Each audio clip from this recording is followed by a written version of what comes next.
Hey guys, in this video we're going to be going over the first 10 minutes DJing. Now that's going to cover everything from the equipment that we're using, how to actually play music, and how to do effects. Now to start off, let's talk about the equipment that we're actually using.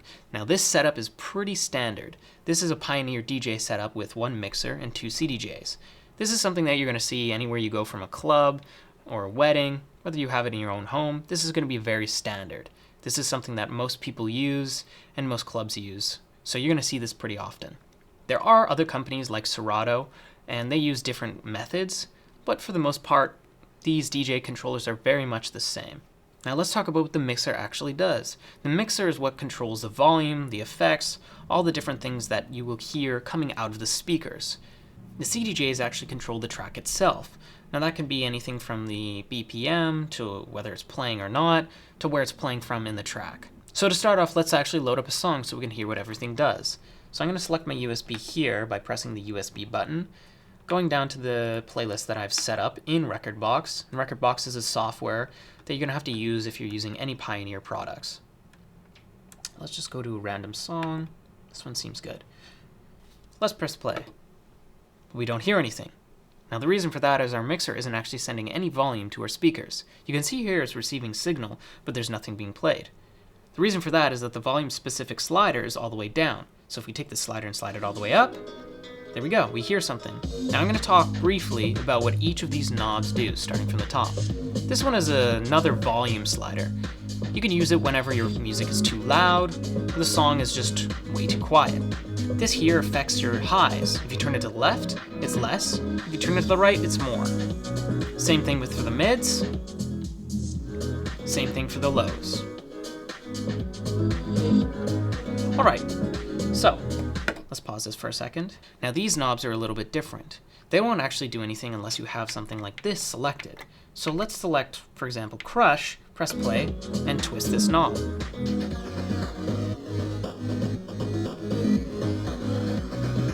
So if we twist to the left, you can hear that the lows are still in. If we twist to the right, the lows are out.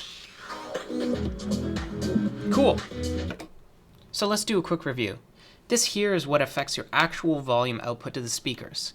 This here is the secondary volume slider if your song's too quiet. This here is for affecting your highs, your mids, your lows, and some simple effects. Great. Next, let's talk about Q. Q is what you would use when you're mixing with headphones. It's how you hear the song without actually playing it through the speakers. So to start, you would select this button and select the track that you want to mix. Let's say, for example, I'm mixing a track on channel 3. I would select this button here, and then I would be able to hear it through my headphones. If the volume's too loud or you want to hear more of the other track, you would actually change this knob here. This knob affects whether or not you're hearing more of the Q or more of the master out. Now the knob below it controls the overall volume. You can use this just to change the volume of what you hear through your headphones. Now let's go all the way down to the bottom and talk about this slider right here, the fader. The fader won't actually do anything unless you have one of these engaged to the right or to the left. Now if you have channel 3 on B, and you move this over to B, you're only going to hear things that are on B or in the middle. Same thing goes for the other side. If you slide this over to A, you're only going to hear A or in the center. Over here is a selector that affects the crossfader mixing. This affects whether or not it's sharp, smooth, or somewhere in between.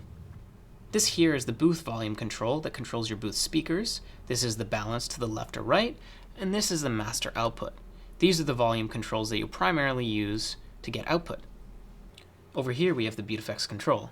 Now this is something that you're going to use to add all sorts of flair to your songs. Anything from echo to delay, reverb, phalange.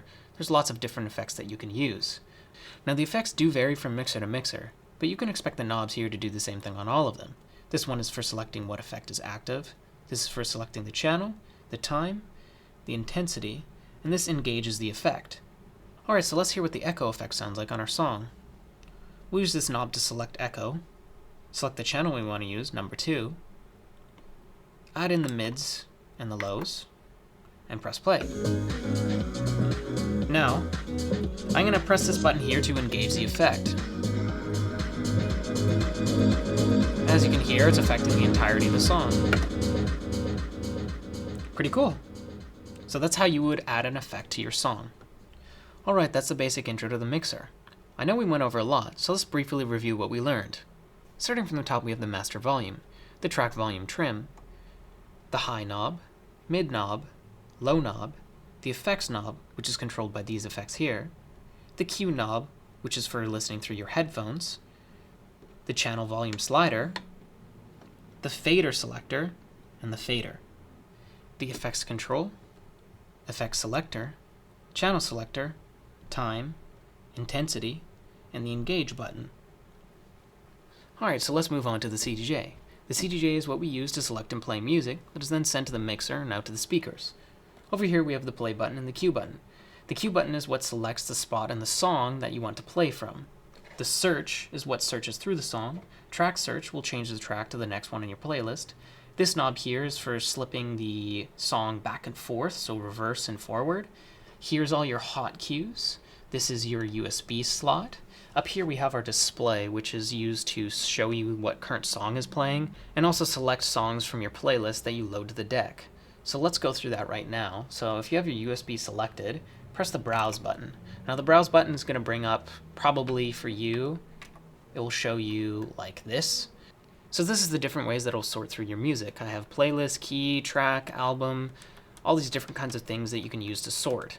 So let's select playlist, go to my music, go to the house one, and right here you'll see I actually have this info highlighted. Normally it'll probably be like this and won't be highlighted. If you want to see more information about the songs, you just press this button here and it'll show you like your rating, how long it is, the BPM, when it was added, just simple stuff like that.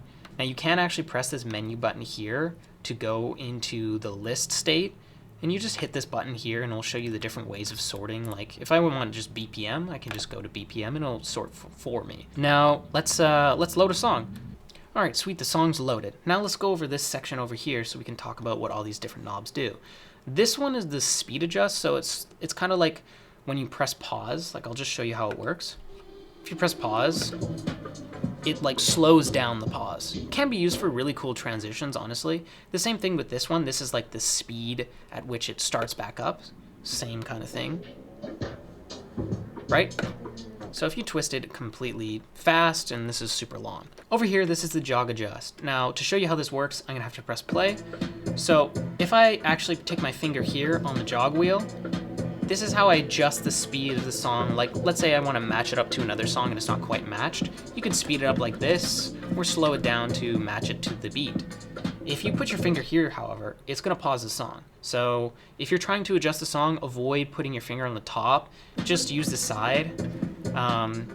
Otherwise, the song will pause. Okay, great, let's move on to the tempo section. Over here we have our master and our sync buttons. These buttons are used to like sync to the other songs. So for example, this one's master, and if I go over here and I press beat sync, it's gonna stay according to the BPM that I'm setting over here. Now, moving on, this button here actually affects the range of the tempo. So it's like the wider it is, as you can see, the higher it can go, and I can go extra wide, and then it's like crazy fast and crazy huge. So let's just set that back down to 6. Now this one is like arguably the most important button over here. So if I take this off and press play, and I put it way up, you can hear it kind of sounds, when that beat drops, it sounds kind of high-pitched, low-pitched. So if you don't want the pitch to change, you have to do master tempo. And now the pitch doesn't change, and that is really, really important to have in your mind when you're DJing, because it can easily change your songs and you'll be like, what? Why does it sound like that? That's probably the reason. So you're gonna wanna check this one a lot. Congratulations, you finished your first DJ lesson. Thank you for watching, and see you later.